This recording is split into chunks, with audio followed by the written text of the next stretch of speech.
You end a summer walk with itchy mosquito bites, and your friends innocently claim they weren't bitten. Or in the summer, when you wake up, you have itchy wrists, but nobody else in the house has any bite marks anywhere. So what makes some people more attractive to mosquitoes? About 20% of people are more attractive to mosquitoes and get bitten more often. Even though scientists haven't found a solution to this discomfort other than insect repellent, they have nevertheless put forward a few ideas as to why some of us get bitten more often than others. In this video, we will be speaking about the amazing systems in mosquito needles and why they prefer some of us more than others. Don't forget to click the like button. Our blood type is one of the things that makes us more attractive. According to a study, in a controlled environment compared to people with blood type A, mosquitoes were observed to land on people with blood type O twice as often. People with blood type B are in the middle of this scale. So, if your blood is type B, you're bitten an average amount. Twice as often if it is O, and least often if it is A. According to another study, bacteria that live on human skin affect the mosquito's interest in us. According to a study conducted in 2011, excess of several bacteria found on human skin makes us a more attractive victim for mosquitoes. This may explain why mosquitoes bite our ankles and feet more. Actually, if we knew what kind of a mechanism these mosquitoes use that causes itching when they bite us, maybe we'd think it over before we killed them. A mosquito that detects heat, moisture, gas, or chemical secretions immediately begins to fly toward its prey. The mosquito lands so softly on its prey that it is usually not even felt. Then, with the help of a pair of tools around the mouth, it finds the most suitable spot to pierce. The first piercing process is performed with the help of the lower and upper jaws, 4 cutting blades inside a sheath cut deeply into the skin. The mosquito's receptors play an important part in determining areas with an abundance of capillaries under the skin. After a few attempts, the mosquito finds the vein it wants, passes a tube in it through the hole it pierced, and thanks to this tube, enters a thin blood vessel and drinks the blood directly from it. Or when it cuts through the skin, it sucks the accumulated blood from the surrounding tissue. The mosquito has up to 100 eyes, and these are in the shape of a honeycomb on its head. Often needles go vertically into the skin.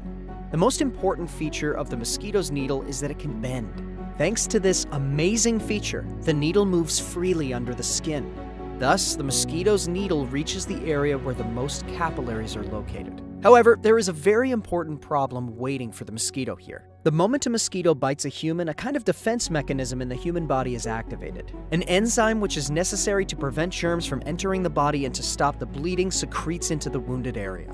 This enzyme is the one that coagulates the blood. The onset of clotting in the blood makes it impossible for the mosquito to suck blood.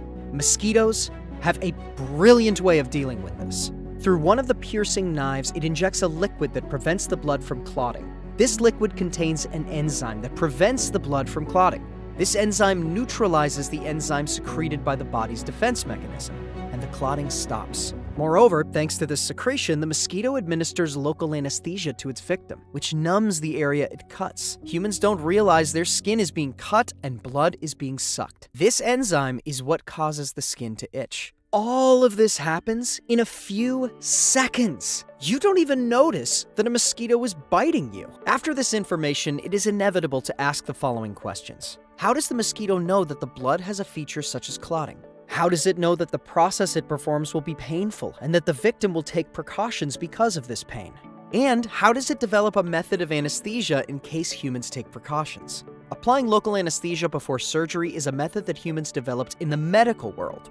How did the mosquitoes get this knowledge? It is very difficult to synthesize these liquids even in laboratory environments. How did the mosquito get this fluid from birth? If we deny that these traits were given to the mosquito by a creator, we would be declaring each mosquito to be a local anesthesiologist. A person who wants to perform this procedure studies for years. In order for the mosquito to learn local anesthesia, if it was human, it would have to go through years of training. It is a well-known rule that the performer of an action is capable of doing it. That is to say that the person who does something has the power to do that thing. So, if I'm picking up this cup, I need to have the power to pick it up. In the example mentioned above, apparently the performer, the one that is doing something, is a mosquito. But a mosquito can neither recognize us nor anticipate our blood clotting. nor can it administer local anesthesia. It neither has such knowledge nor such power. We understand that in this case, the mosquito, which is apparently the performer, is not capable of performing that action on its own. In other words, it doesn't have what it takes to do that. When the human mind sees that the performer is not able to perform an action, it looks for a force behind that performer that can do that action. Imagine entering a room with a baby in it and no one else. You leave the room, and when you re-enter after a while, there is that baby in the room, but other than that, the layout of all the cabinets has changed. The layout inside the room has completely changed. Of course, you wouldn't think that the baby had done it, because the baby doesn't have the power to do it.